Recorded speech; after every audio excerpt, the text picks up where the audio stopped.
गणेश का सिर किसने काटा? क्या यह उनके पिता थे? क्या आप यह जानते थे? अंत तक बने रहे। यह कहानी वैसी नहीं है जैसी आप सोचते हैं। पार्वती प्रेम और उर्वरता की देवी पहाड़ों में अकेली है। उनके पति शिव विनाश के देवता ध्यान में लीन है। वह उनके लौटने का इंतजार कर रही हैं, लेकिन शिव वापस नहीं आते। लेकिन अकेलेपन से वह कुछ असाधारण करती है। वह मिट्टी इकट्ठा करती है, उसे अपने हाथों से आकार देती है और उसमें जीवन फूंक देती है। एक लड़का प्रकट होता है। कोई साधारण लड़का नहीं, उसका बेटा, उसकी रचना, उसकी सुरक्षा, उसका साथी। वह उसे धीरे से कहती है, जब तक मैं स्नान कर रही हूँ इस दरवाजे की रक्षा करो, किसी को अंदर न आने देना। लड़का सिर हिलाता है, वफादार, आज्ञाकारी। वह पहरा देता है। लेकिन कुछ ऐसा होने वाला है जो सब कुछ बदल देगा। शिव लौटते हैं। वह दरवाजे पर एक लड़के को खड़ा देखते हैं, एक अजनबी जो उनके रास्ते में बाधा डाल रहा है। यह लड़का कौन है? हटो, वह आदेश देते हैं। लेकिन लड़का मना कर देता है।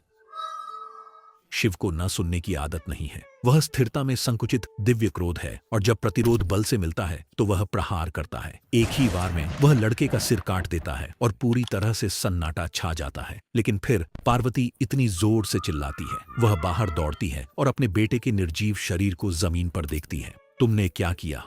यह तुम्हारा बेटा था। शिवा अब समझते हुए कि उसने क्या किया है स्तब्ध हो जाते हैं।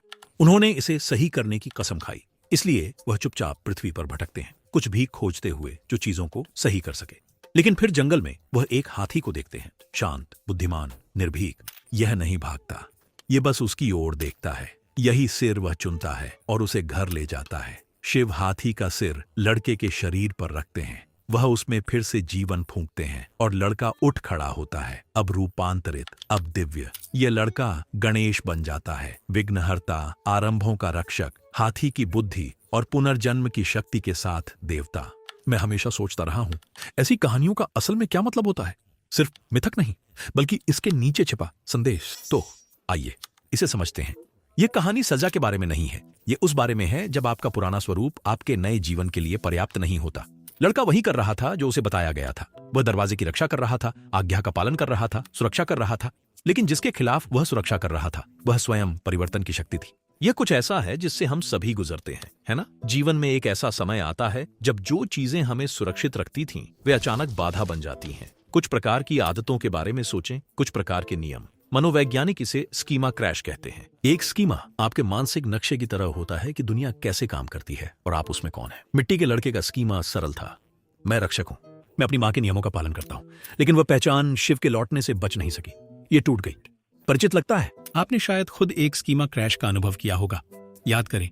शायद आप हमेशा अच्छे थे, हमेशा सिर झुकाए रहते थे, चुप रहते थे, नियमों का पालन करते थे। लेकिन जीवन ने आपको ऐसी स्थितियों में धकेल दिया जहां चुप रहना अब काम नहीं करता था। आपको बोलना पड़ा, जोखिम उठाना पड़ा, बदलना पड़ा और आपके अंदर का एक हिस्सा इसका विरोध कर रहा था, क्योंकि परिवर्तन मृत्यु जैसा लगता है।